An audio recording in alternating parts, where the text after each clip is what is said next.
רות ניצתת מהמקום המוצנע והיפה ביותר של הלב, ממה שאנו לובשים מתחת לאורנו. ואני אומר לכם, אם נשנה את העתיד, נשנה גם את הדרך שבה יישפט עברנו. התנערו אחים, מתוניסיה ולוב ועד סוריה ומצרים, אל פחד מן הסמוך כאפר וממית כאש קיריים. הקשיבו, אני מוחמד בועזיזי, אני מת וחי בעולם הזה שלכם שנרמס לרגלי הריצים.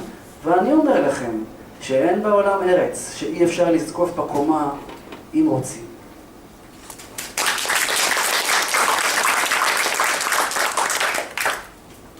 Mohamed Bouazizi.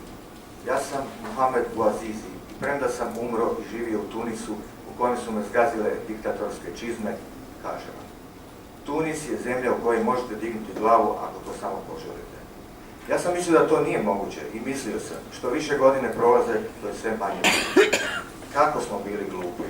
Naraštaj koji je studiranjem postao pametniji, ali nije bio dovoljno pametan da na vrijeme digne glavu. Ali ja vam kažem, sloboda počinje od najskrivenije i najljepše krivulje u srcu, od onoga što nosimo ispod kože. I kažem vam, ako promijenimo svoju budućnost, promijenit ćemo i način kako prosuđujemo svoju prošlost. Probudite se, braćo Tunisa i Libije, sve do Egipta i Sirije, ne bojte se blizine zemlje i ognja. Čujte, ja sam Mohamed Bouazizi, mrtav sam i živ u tom vašem svijetu što ga gaze diktatorske čizme i kažem vam, nema zemlje na svijetu u kojoj ne možete dignuti glavu ako to samo poželite.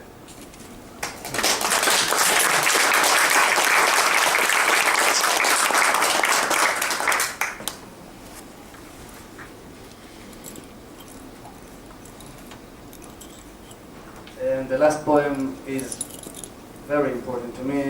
This is for my grandmother, Rosa Dante. As I said, my father was born in Iraq and immigrated to Israel with the rest of the Jews from Iraq, but my mother's family is from Italy and Greece.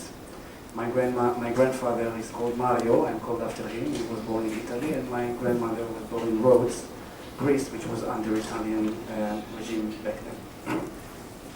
Her mother, Regina, and her 4 sisters were taken to the gas chambers of Auschwitz and were perished there. And every time I'm in Europe, and I have the opportunity to read this poem, I feel obligated to, and I will do it today as well. So this is for my grandmother, Rosa. ברלינר. אני צועד באונטר דם לינדן ומקיים מצוות זכור למשפחת סבתי רוזה דנטה, שאיבדה את אחיותיה ואת אמה בתאי הגזים. ואלה שמות: רגינה דנטה, שרה דנטה, סוזנה דנטה, מטילדה דנטה, ג'ויה דנטה, אינפרנו, פורגטוריו, פרדיסו.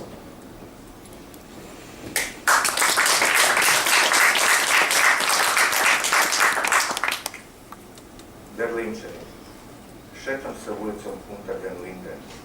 Zavjetovao sam se da se prisjećam obitelji moje bake Roze Dante, koja je u plinskim komorama izgubila svoje sestre i majku.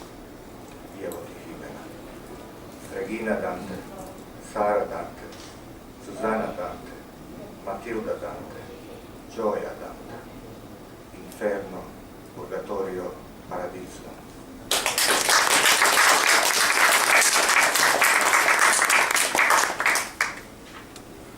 Hvala puno, baš je lijepo čitanja i puno smo sad saznali već o njihovoj poeziji. Imat ćemo još po 2 pjesme njihove pripremljene za kasnije. Ja bih sad molio, ako bi neko želio, možda i Svetlana ili neko iz publike, ako bi neko što želio pitati vezano za kulturnu suradnju ili kulturu Izraela i Hrvatske, recimo Cionu, ili koja je tu direktorica tog Hezbollah Poetry Society-a, ili Svetlana iz Izraela, ili nekog od pjesnika, da ima nekog pitanja, sad ne ulazimo previše u govor, ako ima neko stvarno neko pitanje, da pitaju. Ili neko svoje iskustvo ili nešto. Jasnika, vi nemate ništa.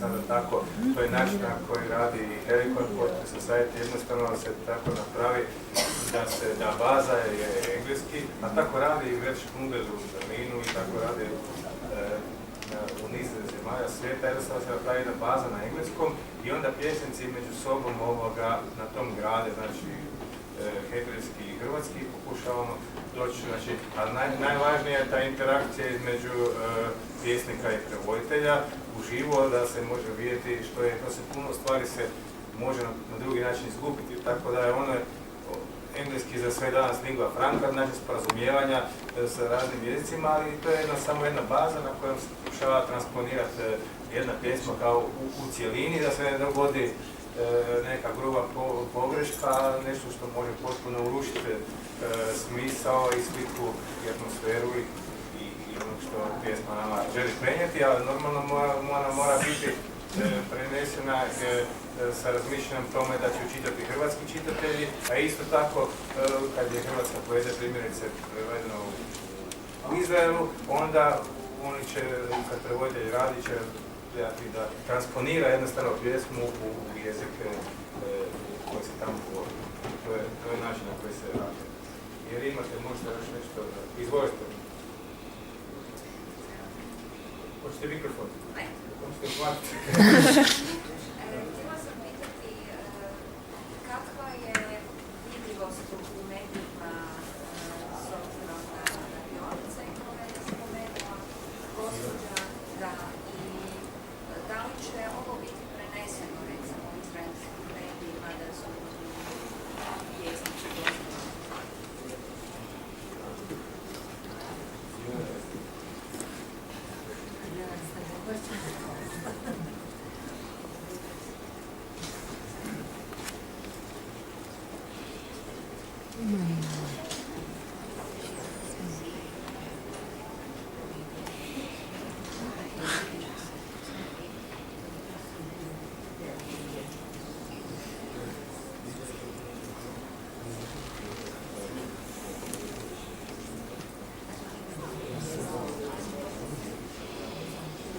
Yes, our workshops, I don't understand Croatian, but I know that Tomica was perfectly explaining the way we work in these workshops via English, and I think the result of the workshops are really great translations.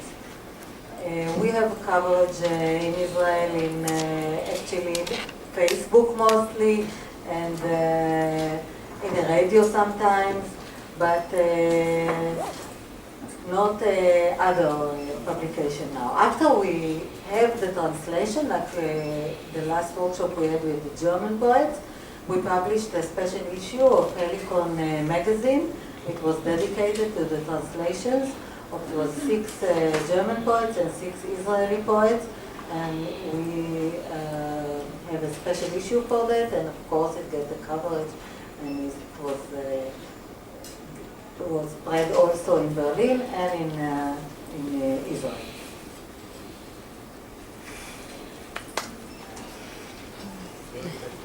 Ima neko još nešto? Dražen Kapitović. Baš sam odgovorio ove vaše pjesme, kako mi je bilo drago čuti na način na koji integrirate neki politički sižet u korpus pjesme. I obično to je zvučalo jako autentično i dobro, a to je moje pitanje zapravo da ima problema sa tim, zato što obično kad se tako piše, kad se politički sižet ubaci u pjesmu, onda pjesma reagira da baci kao strano tijelo. A kod vas se baš jako to dobro uklopilo u jednu organsku cijelinu. Pa sam baš htio pitati te odnos poetike i politike u vašoj poetike.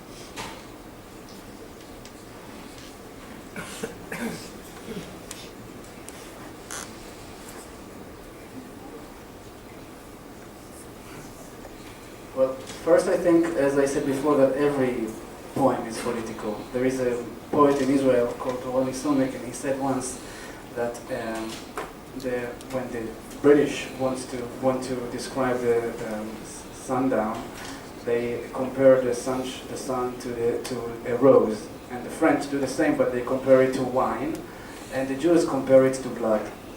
It's all political because the French like to drink, and the Jews, since they after 2,000 years of exile and pogrom, so they go with the blood. So every poem is political, even if it's about the sunshine.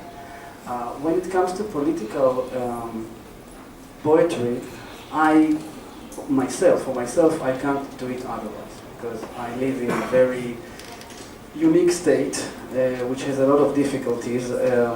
Basically, I find some similarities to Croatia. I mean, you have the elections on Sunday, you have 151 seats in the parliament, we have 120, you need a majority of 76 in the next election, and the economical situation in Croatia is not so good. I would say that the same goes for Israel. Many youngsters in Croatia prefer, if they can, to leave Croatia and go to Berlin, for example. Many young Israelis go to Berlin. This is not something that the Croatian youngsters would want, and not something that the Israeli youngsters would want, but the economical and political situation forced them to do so, mostly because of corruption, both on the Croatian government and also on the Israeli government.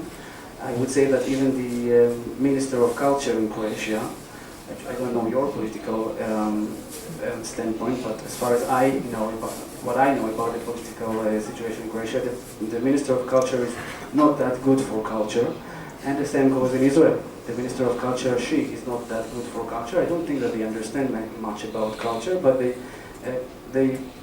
demand loyalty of the artist toward the country. This is something which is quite ridiculous, because freedom of speech is sacred.